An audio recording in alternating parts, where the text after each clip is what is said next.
Ladies and gentlemen, good day, and welcome to Unicommerce eSolutions Ltd Q1 FY26 earnings conference call. This conference call may contain forward-looking statements about the company, which are based on beliefs, opinions, and expectations of the company as on the date of this call.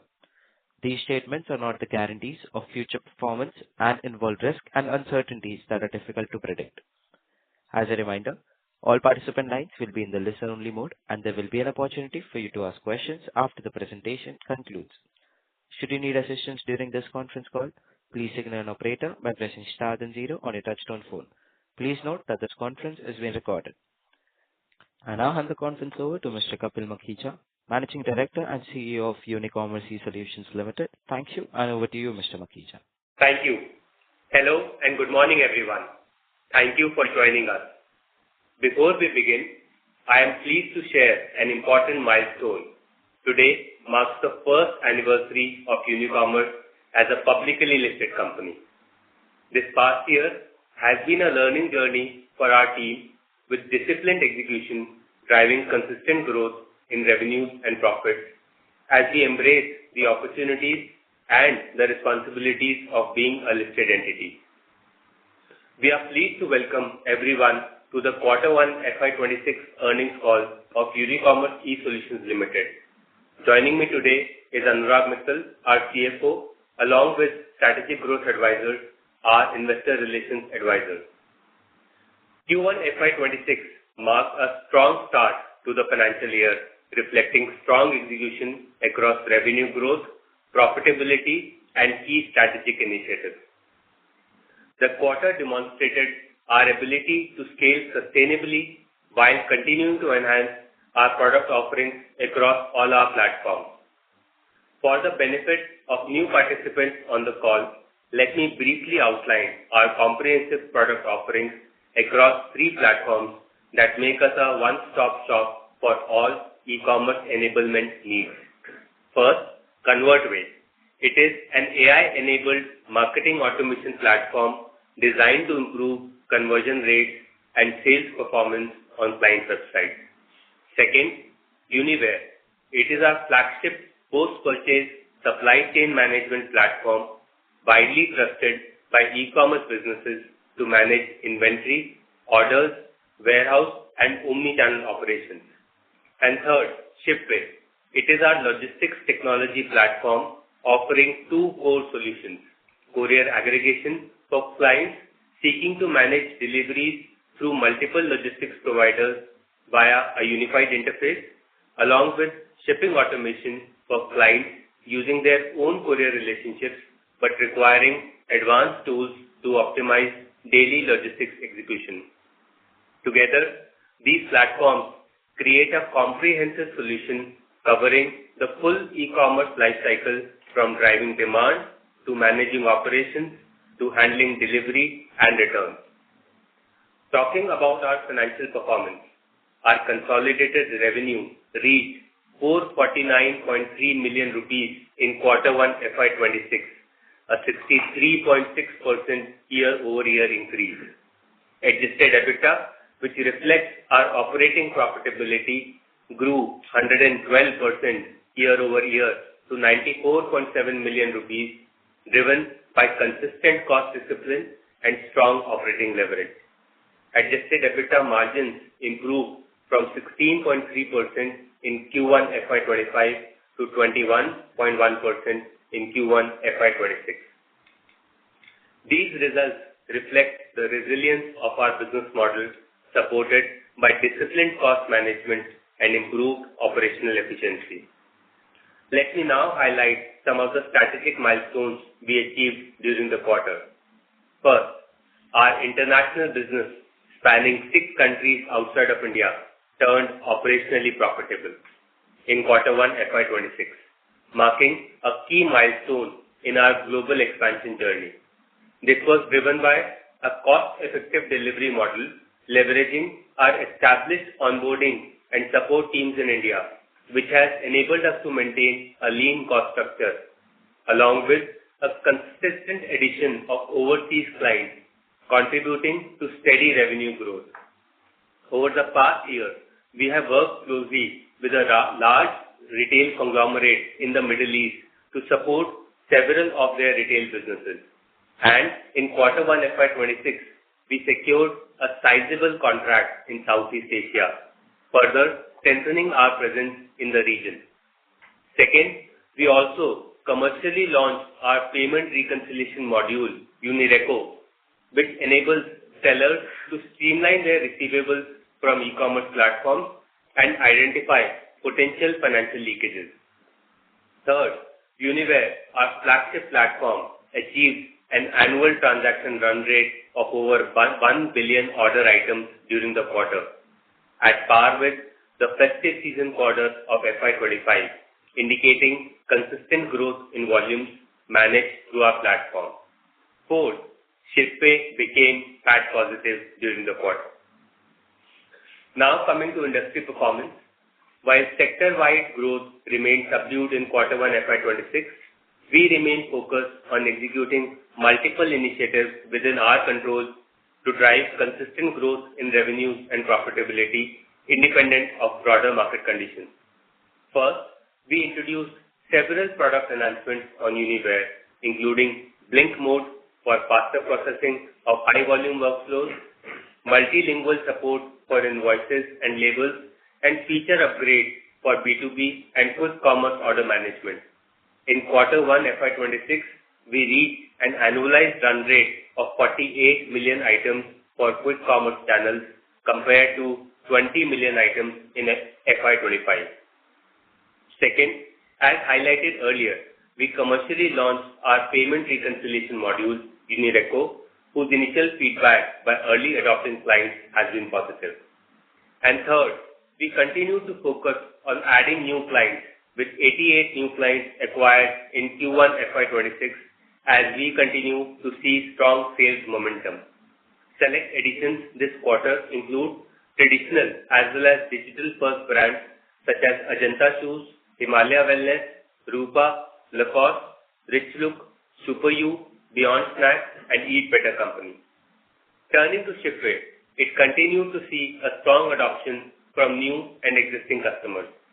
In line with our profitability focus, we also reviewed and restructured select low-margin accounts, which resulted in a marginal decline in revenue, but contributed to ShipPay becoming PAT positive during the quarter.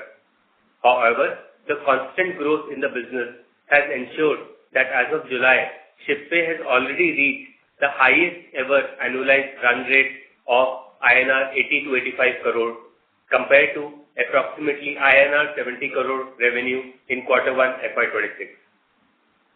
Product enhancements during the quarter included launch of an AI-powered chatbot, Loka, to help brands get instant resolutions for post-purchase issues like shipment tracking, delivery delays without human intervention, along with improving user experience and expanding system integration. ConvertWay progressed steadily with feature additions aimed at enhancing WhatsApp message deliverability and enabling multi-agent functionality in the customer support module. In addition, we continue to embed AI across key operational functions, including code development, ticket resolution, and client support, helping drive productivity and improve service outcomes. In summary, disciplined execution in Q1 FY26 has enabled us to maintain operational performance while continuing to invest in long-term platform strength. Looking ahead, we see multiple structural tailwinds supporting our growth trajectory. First, India's under-penetrated e-commerce market, which presents significant headroom for long-term expansion. Second, a large and growing total addressable market of over $1.15 billion with notable opportunities in areas like courier aggregation through ShipPay. Third, consistent new client acquisitions across all platforms, complemented by effective cross-selling to existing clients, introduction of new use cases, and platform enhancements that unlock additional revenue streams. And fourth, continued growth in our international business, which is further diversifying our revenue base and expanding our overseas footprint. As we progress through FY26, our priorities remain firmly centered on disciplined execution, deepening our client engagement, and continuously enhancing our platform capabilities. Backed by a strong foundation comprising our integrated offerings across ConvertWay, Uniware, and Shipway, and a large and growing client base of over 7,000 businesses, we are well placed to strengthen our leadership in the e-commerce enablement ecosystem and unlock the next phase of sustainable growth. Now, I'd like to invite Anurag Mittal, our CFO, to share our financial performance. Over to you, Anurag. Thank you, Kapil. Good morning, everyone. Q1 FY26 marked a strong start to the fiscal year, reflecting both top-line momentum and continued improvement in operating profitability. Our consolidated revenue stood at 449.3 million, representing a 63.6% year-over-year increase. Revenue growth during the quarter was supported not only by the continued scale of Uniware, but also addition of Shipway's business. Adjusted EBITDA grew by 112% year-over-year to INR 94.7 million, with margins expanding from 16.3% in Q1 FY25 to 21.1% in Q1 FY26, an increase of 482 basis points. The improvement in profitability reflects our continued focus on cost discipline, operating leverage from Uniware, and operating profitability of Shipway. Profit after tax rose to 38.9 million, reflecting a growth of 10.8% YOY.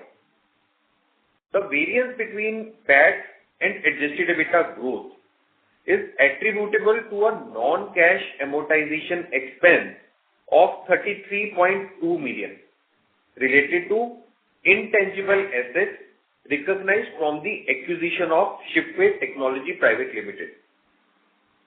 Excluding this non-cash expense, PAT for the quarter would have been 63.7 million, representing a year-over-year increase of 81.5%. EPS increased by 10.4% YOY to INR 0.34 in Q1 FY26 compared to INR 0.31 in Q1 FY25. ROE increased by 140 basis points YOY to 20.7% in Q1 FY26 compared to 19.3% in Q1 FY25. ROCE increased by 550 basis points YOY to 23.9% in Q1 FY26 compared to 18.4% in Q1 FY25. Shipway Technology delivered consistent revenue performance during the quarter. As Kapil mentioned earlier, a planned review of low-margin accounts was undertaken to enhance profitability, resulting in a marginal and a temporary impact of revenue. Encouragingly, Shipway's ARR as of July has already exceeded around 80-85 crore in July, up from approximately 70 crore in Q1 FY26, demonstrating a rebound and strong underlying momentum. The synergies and cross-sell opportunities across our platform have materialized well in a short time, and we remain optimistic about continued progress. To summarize, our performance this quarter underscores the strength of our operating model and our ability to grow efficiently. As we continue to strengthen relationships with existing clients, acquire new accounts, and invest in platform enhancement to unlock incremental revenue opportunities, our focus remains on financial discipline and delivering sustainable, profitable growth.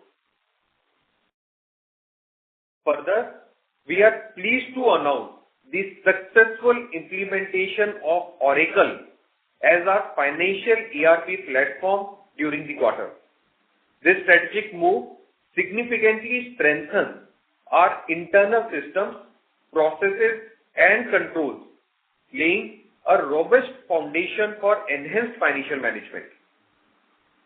Starting Q2 of FY26, all financial reporting will be transitioned to ERP platform, allowing for greater efficiency, consistency, and compliance across our reporting framework. We believe this advancement marks a key milestone in our commitment to operational excellence and financial transparency. With that, I would now like to open the floor for Q&A. Thank you. Thank you very much. We will now begin the question and answer session. Anyone who wishes to ask a question may press star and one on the touchtone telephone. If you wish to remove yourself from the question queue, you may press star and two. Participants are requested to use handsets while asking a question. Ladies and gentlemen, we'll wait for a moment while the question queue assembles.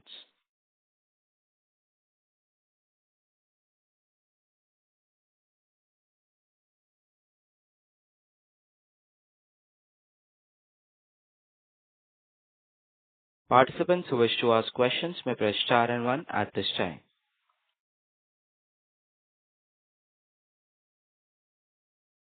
The first question is from the line of Mridul Goenka from CLSA. Please go ahead.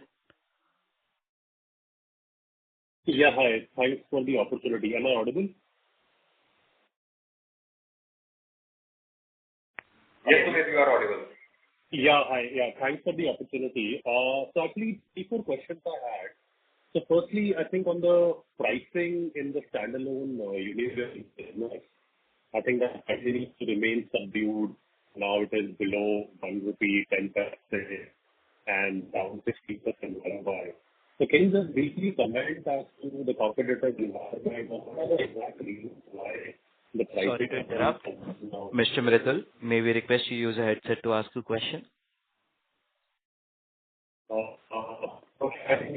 Actually, I'm taking a call from home. Maybe I will get back in the... Mr. Mridul, your line is not clear. Yeah.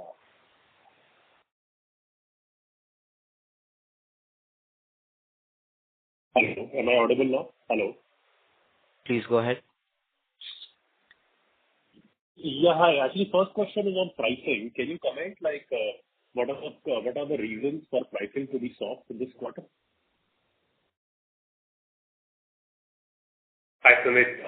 So as we had mentioned in the last quarter earnings calls as well, that in FY25, we had made a deliberate investment to accelerate adoption by offering lower minimum guarantees to select clients. And if you recall that in the initial period, the effective rate from these new clients usually tend to be higher as we were charging a higher MG, but now to accelerate adoption with new age brands, we had taken a strategic call to lower these MGs to make it more affordable for these new age brands.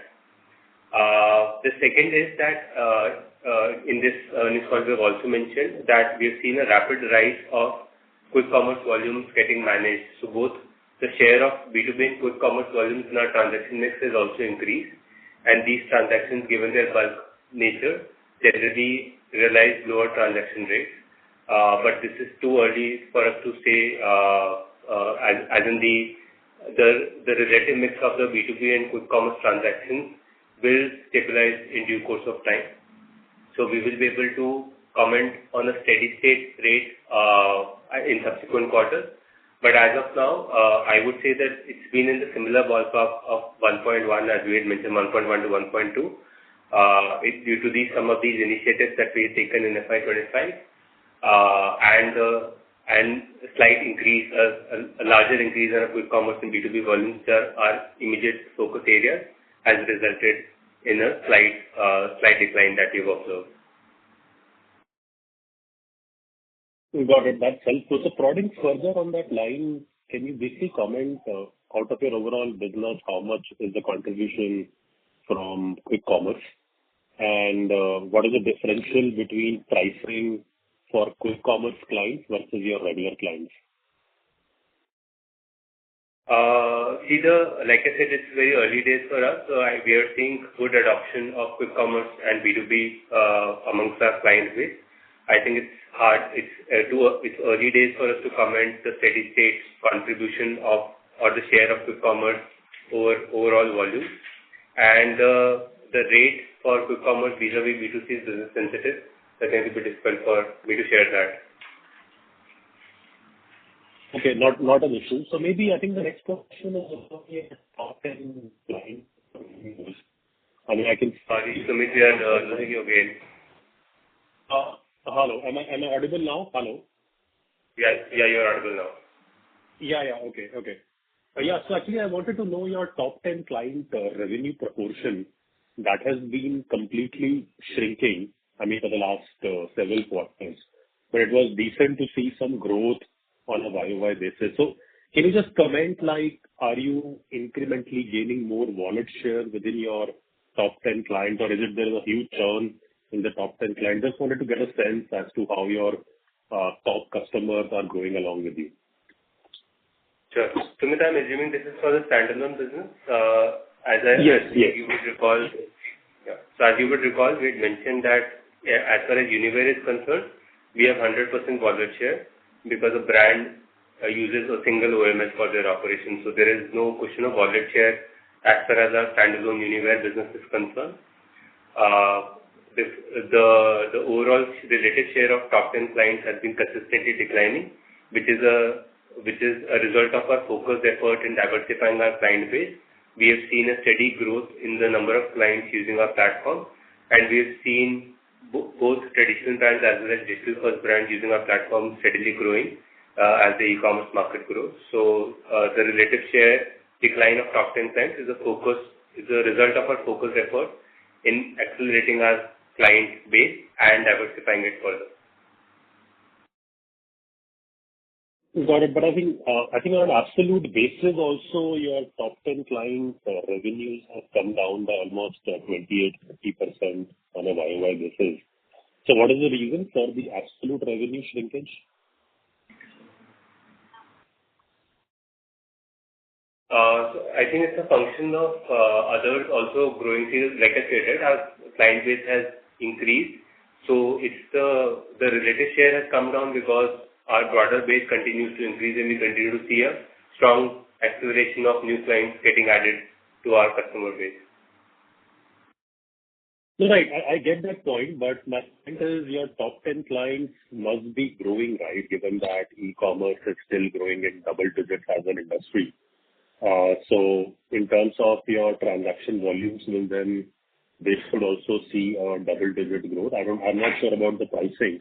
So that's where I wanted to prod further, like how your top 10 client proportion is growing on an absolute basis. So the top 10 clients, given that we manage 100% of their dropship volume, top 10 clients have grown in line with the market growth.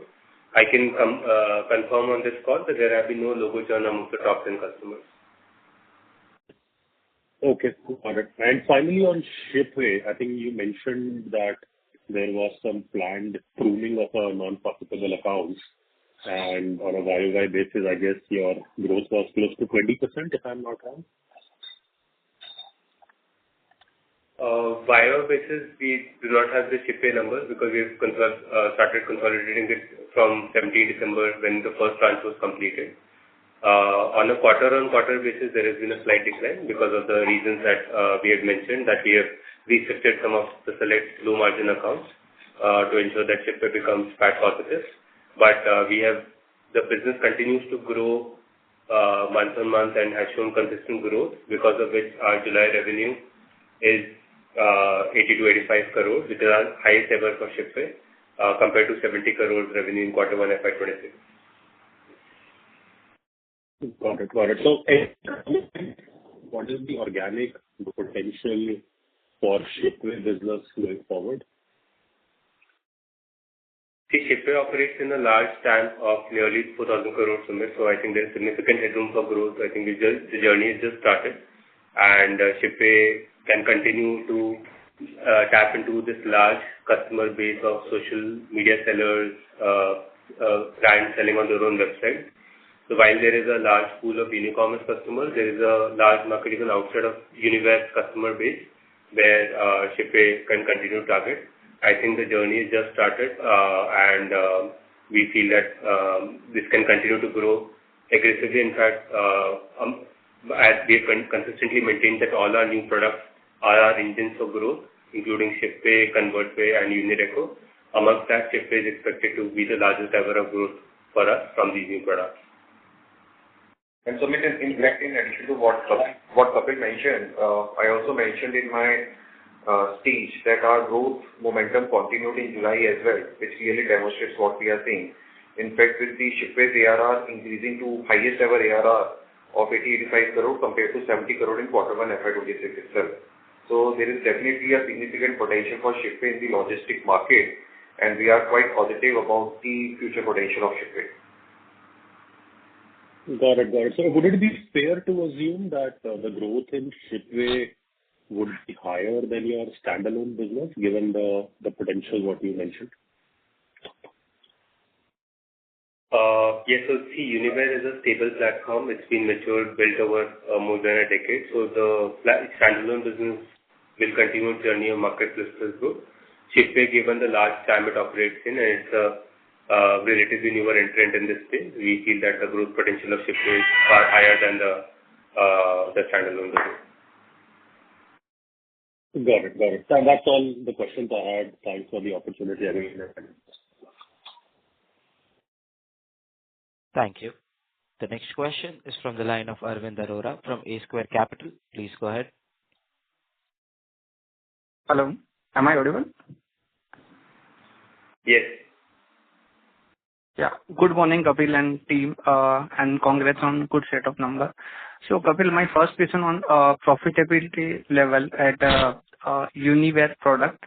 So, despite the revenue is flat, our PAT has grown. So, could you please throw some light where we worked on to improve the operational efficiency and how it looks like? Will this sustain or like there would be a dip or something like that? So as I mentioned earlier as well, that Uniware platform is fairly stable. We've built it over a decade now. So we have realigned our investments in the platform to align with the requirements of the platform, and because of which we see strong operating leverage in the business.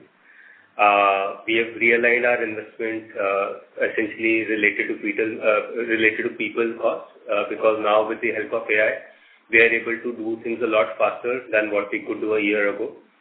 Because of which we've been able to build a lot of people-related efficiencies, and you would see a material decline in our people costs on the standalone business.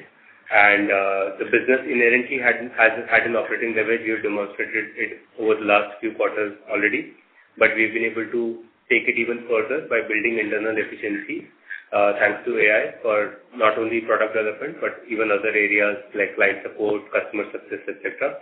Because of which we are seeing a significant improvement in the cost base, resulting in improvement of our PAT. So, Kapil, then PAT margin. Sorry. Yeah.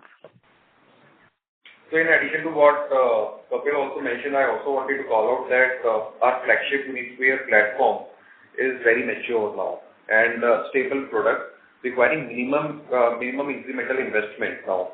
And as a result, we have further improved our profitability through disciplined cost management and our use of AI anyways, right? And this has enabled us to realign our manpower cost to the level of appropriate investment. And definitely Uniware continues to drive expanding profitability for us. Understood. So is it like this PAT margin may improve further from here as well? Definitely. Okay. And so if I look at Uniware, our volume growth is year on year is 19%, correct?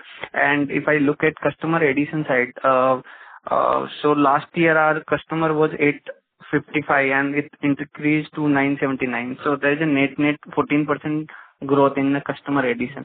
So this growth is coming from customer addition or how it is? Like how we should look at these operational metrics?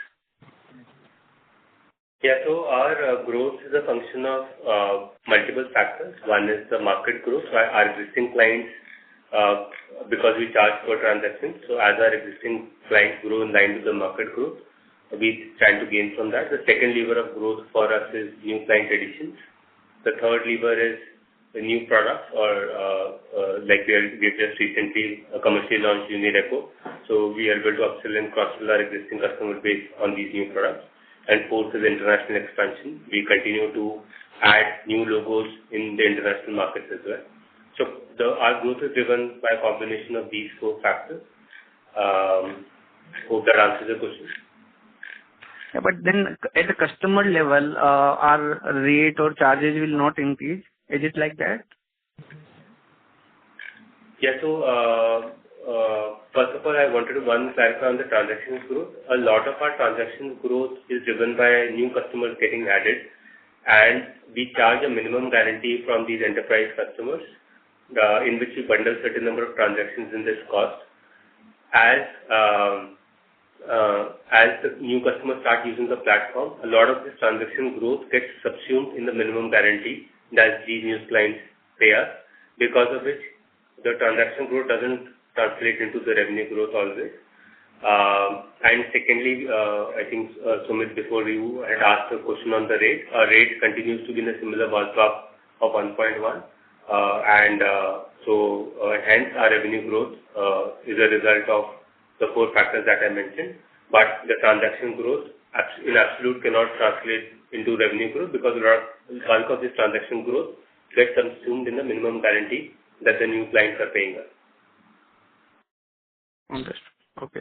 And Kapil, what is overlap as of now, or is there any headroom now? Sorry, what is? What is overlap as of now? Since last quarter we discussed, like we can also get the client from Shipway acquisition, and there was overlap of 13%, if I'm correct. So what is status there, and are we whatever client that we are seeing as new acquisition, is it coming through Shipway acquisition or how it is? Sure. I think I just want to clarify that in the last quarter's earnings call, we mentioned that the overlap had crossed 10%. Our overlap continues to be in a similar ballpark of 10%, which we had reported in the last quarter. In terms of Uniware's client acquisition, the levers for client acquisition for Uniware is a mix of outbound sales engine, where the team is reaching out to various prospects, qualifying the leads and giving it to the sales team. Second is inbound. We have digital marketing channels, as well as we participate in events, both third-party events as well as conduct our own events. We have conducted various e-commerce evangelizing initiatives such as Ecom, which is focused on smaller cities. We've conducted it in the cities of Surat, Lucknow, Ludhiana, Jaipur, etc. And the third is partnerships. We continue to foster partnerships with ecosystem players, service providers, which help us provide business opportunities. So these three are our GTM levers. The cross-sell motion largely works for Shipway, where we continue to showcase our new solutions, including Shipway, ConvertWay, and Unireco, to our existing customer base of nearly 7,000 clients. Okay. So is there any update, like are we changing or anything we are doing so that our overlap can increase from here, or this is the mix where we can go like 10% overlap? No, so I think the overlap will continue to grow as we continue to showcase these new products to our existing customer base. More and more customers will start adopting these solutions. But also you have to keep in mind that both businesses are growing in terms of client base. So the overlap percentage will be a function of the common client base divided by the overall client base. Since both numbers are growing, we can't really comment on how much this overlap percentage will increase, but the absolute quantum of common set of clients which are using both Uniware and Shipway continues to increase. So this 88 new client that we have added during the quarter, Is it like an organic growth for Uniware? Yeah, this is organic growth through the three GTM channels that I mentioned. This is outbound, inbound, and partnerships. We have added 88 new clients in Q1 FY26. And last question, Kapil, on any update on acquisition part? And as you are saying, we are focusing on one-stop solution from e-commerce, correct? So where we feel we also need to be there in the particular field? Here, as you rightly mentioned, our vision is to become a one-stop shop for e-commerce enablement, and in line with that, we continue to explore opportunities and white spaces that can be relevant for the brands we are serving. And there continue to be many white spaces that are present because e-commerce is a fast evolving industry. So new white spaces keep getting created. And in particular, in the pre-purchase segment where we've just got an entry to a solution called ConvertWay, we feel that it's fairly wide open. So there are many white spaces that continue to be there, and we will continue to explore both organic and inorganic expansion through either our product launches or a strategic acquisition to be able to serve the e-commerce ecosystem, being a one-stop shop for e-commerce enablement. Any update on the acquisition part or any negotiation that is going at a final stage or something like that, Kapil? No, so I think we continue to explore, like I said, various white spaces and continue to evaluate whether it makes sense to do it organically or inorganically. I think none of those conversations are mature enough for us to be shared with the wider forum today. But whenever we have something concrete, we'll be happy to share it with the wider forum. Okay. Thank you, everyone, and all the best for future. Thank you. Thank you. Participants who wish to ask questions may press star and one now. The next question is from the line of Rajvi from Soham Asset Management. Please go ahead. Hello. Am I audible? Yeah. Yeah. Hi, sir. So basically, I wanted to touch upon the organic growth part and the Shipway part. So first question on that would be, sir, I want to know whether Shipway has some kind of a seasonality on quarterly basis. Also, I want to take into account how do I manage the revenues over quarter-on-quarter basis, considering the annual revenue of roughly around 85 crores. So just wanted some color on it. Sure. So see, as both Shipway and Uniware operate in the e-commerce ecosystem, e-commerce has got some inherent seasonality where the festive quarters generally tend to be better. But I just also want to highlight that Shipway is a relatively new entrant in a large market space. So there is a huge headroom for growth for Shipway to grow. So I think we will continue to see a consistent growth in Shipway. And we may not see the impact of seasonality as much in Shipway because it's a fast-growing business. Okay. In a mature business like Uniware, you will see impact of seasonality, which is because we are serving a large customer base and we have virtually become an index to e-commerce, processing more than 1 billion transactions annually on our platform. And hence you will see a more profound impact of seasonality on the more mature business, which is Uniware.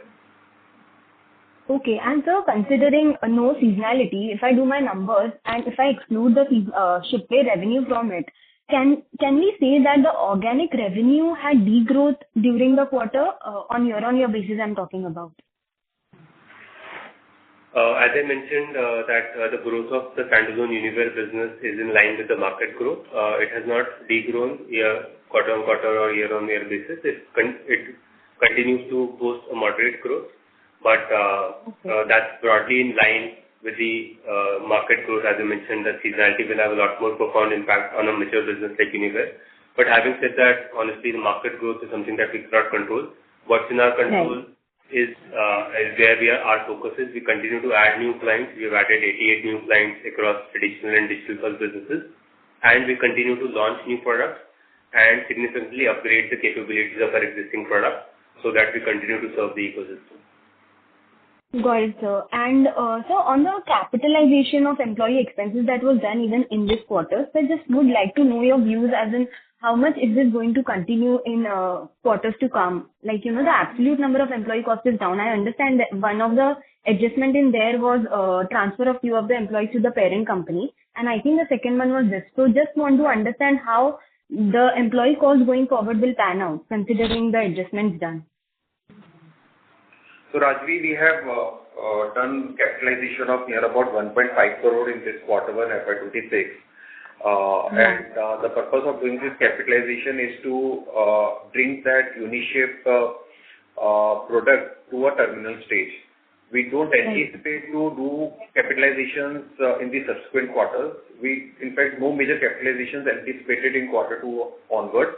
And our endeavor is to make sure that we should able to roll out these technologies within quarter two itself. So our product and technology teams are working unanimously to make sure that we should roll out these technologies as quick as possible in quarter two itself. So the employee expenses will normalize, right, in the next quarters to come? So in fact, employee expenses are already normalized subject to this 1.5 crore of capitalization we have done. And in fact, to be honest, in fact, these employee expenses are quite sustainable. Our employee benefit expenses has changed due to two factors largely. The first, we have continued to improve our process efficiency, including substantial use of artificial intelligence in daily operations and technology development. This has actually allowed us to operate with a leaner and more agility. Okay. And sir, on the amortization cost, so we are expecting it to remain as it is, or it will come down?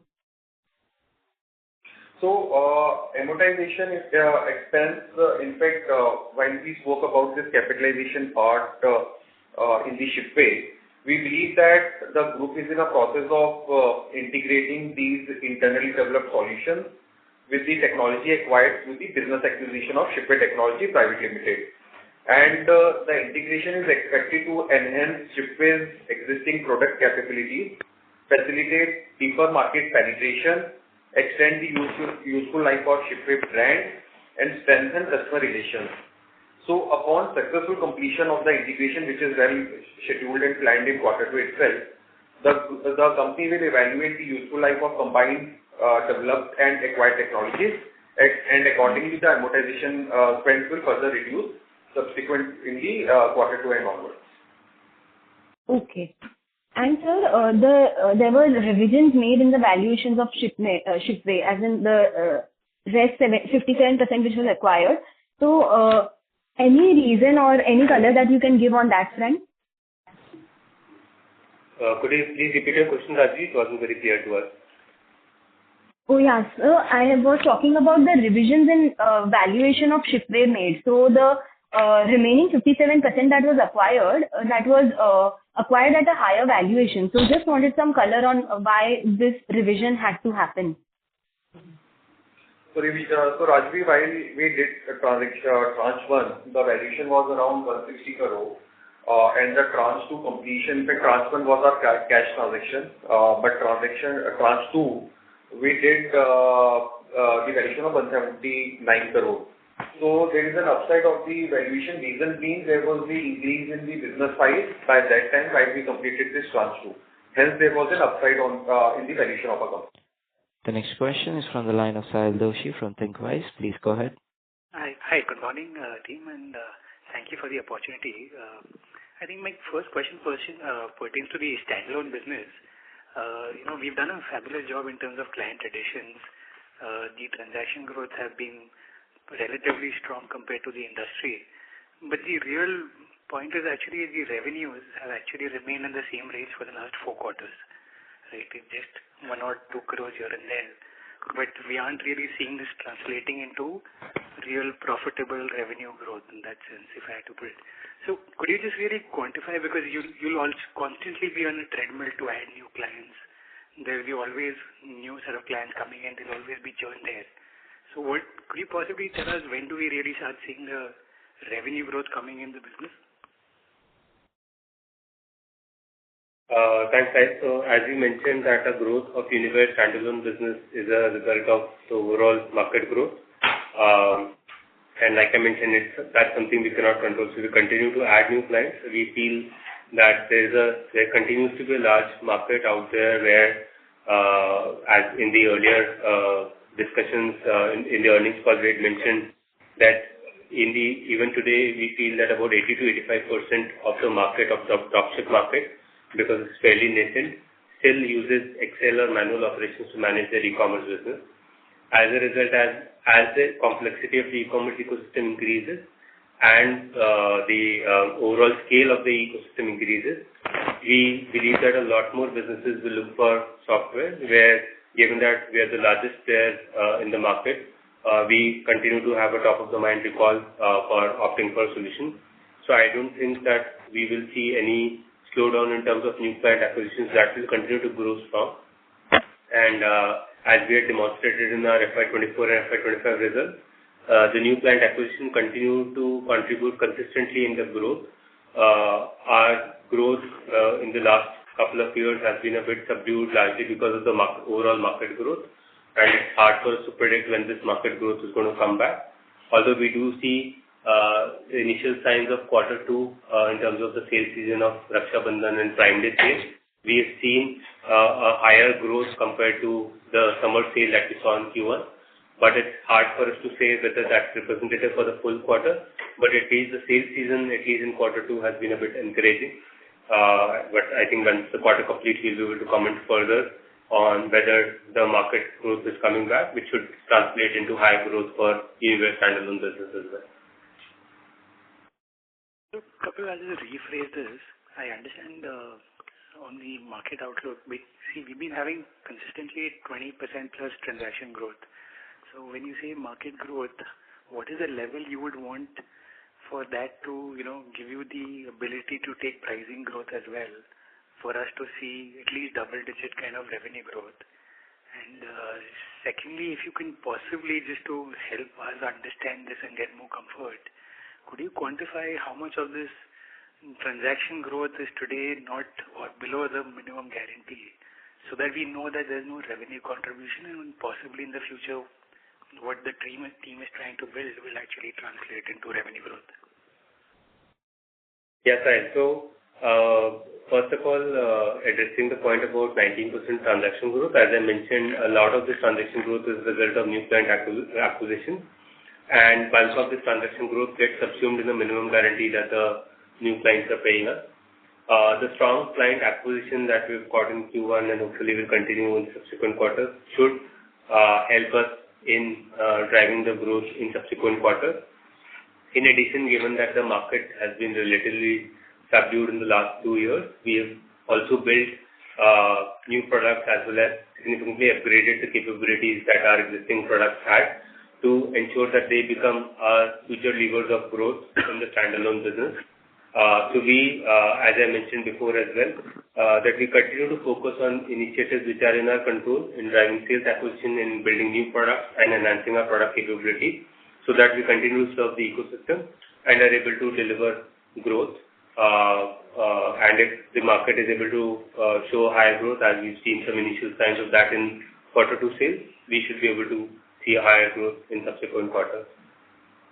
When you say growth, you mean absolute revenue growth, right? Just trying to understand that. Absolute revenue growth, I meant. And also, while the standalone business, we had anticipated that the growth is probably not going to be high given the market conditions. We've ensured that we continue to optimize the cost and focus on delivering high levels of profitability and high levels of operating leverage, even higher levels of operating leverage this year compared to previous few years. We have leveraged AI to optimize our internal processes, are able to build a lot more than we did in the last couple of years to ensure that we are able to do it with a leaner team and continue to deliver high levels of profitability. So the way we are structuring the business is that the new products will continue to channel growth for us, while the existing mature business, which is Uniware, will continue to drive or contribute large pools of profitability. Having said that, we continue to focus and drive initiatives which can drive growth in the standalone business as well. Sure. Just, I don't think these questions were answered. Could you possibly quantify how much of this 25 crore transaction process in this quarter was non-remunerative or something of that sort, just to get clarity?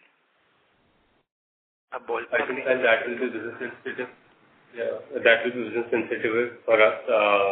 We do publish our NRR at a annual level, so that becomes an indicator of the growth from the existing customers, which broadly has been in line with the market growth as we've published it in FY24 and FY25.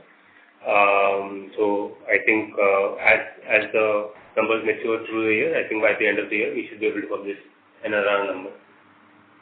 Okay, sure. And just lastly on ShipPay, just wanted to get a sense on the competitive dynamics. Are we seeing pricing environment getting better or adverse because of consolidation in the market, which we are seeing at least on the courier and the e-commerce delivery guys at least? I think, as I mentioned, that we are a relatively small player in the large market, so we are not seeing that dynamic play out for us yet. And I think there are enough and more logistics partners for which the need for aggregation will continue to be strong because of the diversity of the Indian landscape and the complexity of the e-commerce ecosystem, particularly when a brand is trying to sell on their website or on social media. So we haven't seen any sort of decline in the demand for it, and the market continues to be large enough, which shows that there is significant headroom for growth for ShipPay. No, it's on the pricing environment? Yeah, so I think given one of the key synergies that ShipPay got after acquisition by Unicommerce was because of our strong commercial arrangements with the courier partners at a group level, because of which ShipPay has been able to leverage the benefits of that and pass on the benefits. And one of the key levers of ShipPay becoming PAT positive and break even was a result of the direct cost benefits that ShipPay was able to derive due to group level synergies. So far we've not seen any impact on our pricing because we've already got enough benefits thanks to the group level synergies. Understood. Thank you. That's it from my end, and best wishes to the team. Thank you. Thanks, Ed. Thank you. The next question is from the line of Shreyans Gathani from SG Securities. Please go ahead. Hi, good morning. I just wanted to follow up on one of the questions from the past participants. So if I look at the top 10 customers' revenue, right? So like last year's comes to around 58 crores versus now it's 42 crores. So when you say that they're growing in line with the market and there's no loss or anything as such, like I'm trying to understand if the minimum guarantee was offered to them or what am I missing here? Like it's down by 28% or so. So like how do we look at it? If you can help me understand this revenue contribution from the top 10 customers. Yes, so I think it should be difficult for us to comment on the specific business profile of the top 10 customers. But what I can tell you is that 100% of the dropship business continues to be managed on us, and there has been no logo churn amongst the top 10 customers. So the performance of the top 10 customers in absolute is a reflection of their own business growth, and all of the entire business still continues to be managed on Unicommerce. Okay. The second question is on the international business. So you mentioned the Middle East, there's a large contract. So is the contract like different in nature from like a domestic business, or it's a fixed revenue contract, or how does that work? Like the model is the same or different there? So I want to clarify, the large contract is from Southeast Asia, while we do continue to work in Middle East with the large retail conglomerate where we are onboarding various of the retail businesses onto our platform. This large contract in Southeast Asia is similar to how we do it in the domestic market as well, where it is linked to the expansion of the business as we do it in the domestic market. And the product deployment is also similar. So it's a common stack that we are like we've always maintained, that we built our technology like a platform. That the common platform gets deployed across various clients, and it gets configured depending on the use cases of a particular client. In the same way, for this large contract in Southeast Asia, we are configuring the platform to be able to suit their use case. Got it. Got it. So at this point, what contribution would be coming from the international business? Yeah, so the international business is roughly 4 to 5% of the overall revenues. Okay. Okay. And what kind of growth do we expect, from the international business in terms of just trying to understand pricing differential versus domestic and, revenue growth coming in from there, if that's going to be in line with the client growth or is it priced higher? We continue to see a steady traction in our focus geographies in Middle East and Southeast Asia, and we are scaling it in a calibrated and cost capital efficient manner.